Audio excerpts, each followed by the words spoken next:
মার্টিনেজের গোলে চিলিকে হারিয়ে কোয়ার্টার ফাইনালে আর্জেন্টিনা।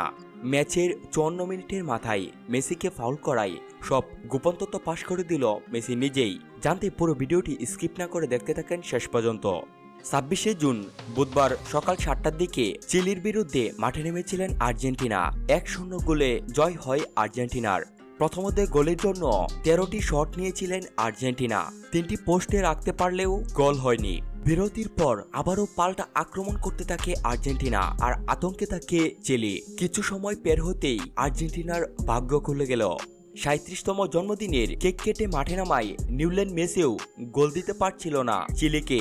এমন সময় ম্যাচের 68 মিনিটের মাথায় লাউতারো মার্টিনেজের গোলে আর্জেন্টিনাকে জয় এনে দেয়, আর আর্জেন্টিনা চলে যায় কোয়ার্টার ফাইনালে। সম্মানিত ভিউয়ার্স, কোপা আমেরিকা নিয়ে আপনার কোনো মন্তব্য থাকলে জানিয়ে দিতে পারেন আমাদের কমেন্ট বক্সে। এতক্ষণ ভিডিওটি দেখার জন্য আপনাকে অসংখ্য ধন্যবাদ।